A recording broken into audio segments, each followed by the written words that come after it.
Hi everyone, এই ভিডিওটা 11ই ডিসেম্বরের, যেদিন দিদিভাই ছিল। সকালবেলায় আমরা চা খেয়ে মা বেরিয়ে পড়েছিল বাজারে যাওয়ার জন্য।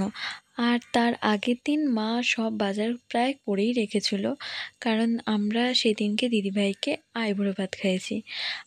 ডিসেম্বরের 10 তারিখে বাবা কাজে গেছিলো, তো সেখানে সাইকেল নিয়ে একটা ছোটোখাটো অ্যাক্সিডেন্ট হয়েছিল, কিন্তু বাবার পায়ে অনেকটাই চোট লেগেছিল। তো মা ডাক্তার দেখিয়ে এনেছিল বাবার, তো অনেক ওষুধ দিয়েছিল। আর মা যাওয়ার আগে অনেক কিছু প্রায় রান্না করে রেখে গিয়েছিলো, ভাজা হয়ে গেছিলো। আর মা আসার সময় আমাদের সবার জন্য নান নিয়ে এসেছিলো। আমাদের এখানে নানের দোকানে খুব সুন্দর নান বানায়, তো জলখাবারে আমরা এটাই রেখেছিলাম সেদিনকে। আর দিদিভাই ওর আইবুড়ো ভাতেও আমাদেরকে সাহায্য করে দিচ্ছিল রান্নার জন্য। তারপর আমরা নান আর এই তরকারিটা দারুণ বানায়। তারপরে আমাকে সব কিছু গুছিয়ে দিয়েছিল মা আর দিদিভাই, আর আমি মাংসটা বানিয়েছিলাম।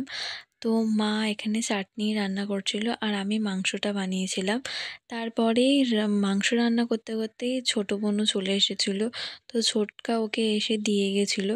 আর আয়ুষী আর ভাইয়েরও আসার কথা ছিল, কিন্তু ভাই যেহেতু ওর স্কুলে দরকার আছে তাই গিয়েছিলো। তার ঠিক পরেই আয়ুষীও চলে এসেছিলো।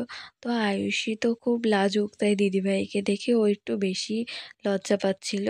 তারপরে আমরা দিদিভাইকে সেদিনকে আইবুড়ো ভাত দিতে অনেক বেলা হয়ে গেছিলো, কারণ আমি মা রান্না করছিলাম। মাকে বাজারেও যেতে হয়েছিলো, কারণ বাবা যেহেতু যেতে পারেনি বাজারে, তো মাকেই বাজার করতে হচ্ছিলো, আবার রান্নাও করতে হচ্ছিলো। তাই জন্য আমাদের সেদিনকে দিদিভাইকে আইবুড়ো ভাত দিতে একটু দেরিই হয়ে গেছিলো। আর দিদিভাইয়ের এই আইবুড়ো ভাতের থালা আমি সাজিয়ে দিয়েছিলাম, আর ওকে শাড়ি পরে কেমন লাগছিল সেদিনকে তোমরা কমেন্টে জানিও। দিদিভাইয়ের আইবুড়ো ভাত খাওয়া হয়ে গেছিলো, তার কিছুক্ষণ পরে ভাই চলে এসেছিলো। তো মা ওকে খেতে দিয়েছিল, কারণ ওর দুই বোনুর আমাদের বাড়িতেই সেদিনকে খাওয়ার কথা ছিল। বিকেলবেলায় আমরা রেডি হয়ে বেরিয়ে পড়লাম দুই বোনুকে নিয়ে আর ভাইকে নিয়ে মামা বাড়ি যাওয়ার জন্য।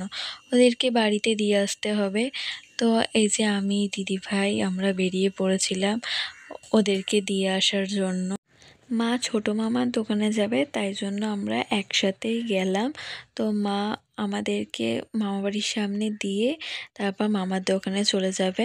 তো ভাই আগে এসে মামিকে ডাকছিল। দিদিভাই তার পরের দিনই বাড়ি চলে যাবে, কিন্তু আমার ওকে যেতে দেওয়ার কোনো ইচ্ছাই ছিল না। তারপরে মামা মোগলাই অর্ডার দিয়েছিল, তো সেটাও আমরাই নিয়ে এসেছি। তো সেটা এখন নিয়ে চলে এলাম। মামি সবাইকে মোগলাই দিল, তো সবাই একসাথে মোগলাই খেলাম। আর আয়ুষী আর ছোটো বোনও এসেই ওরা ফোন দেখতে শুরু করে দিয়েছে। ভাই বোনদের বাড়িতে পৌঁছে দিয়ে আমি আর দিদিভাই চলে যাচ্ছিলাম আমাদের বাড়িতে। তো যাওয়ার পথে বড় মামার সাথে দেখা করেছি, তো বড় মামা আমাদের দুজনকে রিমঝিম দিয়েছিল। বাড়ি ফেরার পথে মামার দোকান দিয়ে রুটি নিয়ে বাড়ি ফিরলাম। ভিডিওটা এখানে শেষ করছি। ভালো লাগলে লাইক করবেন, কেমন হয়েছে কমেন্টে জানাবেন। দেখা হচ্ছে নেক্সট ব্লগে। বাই।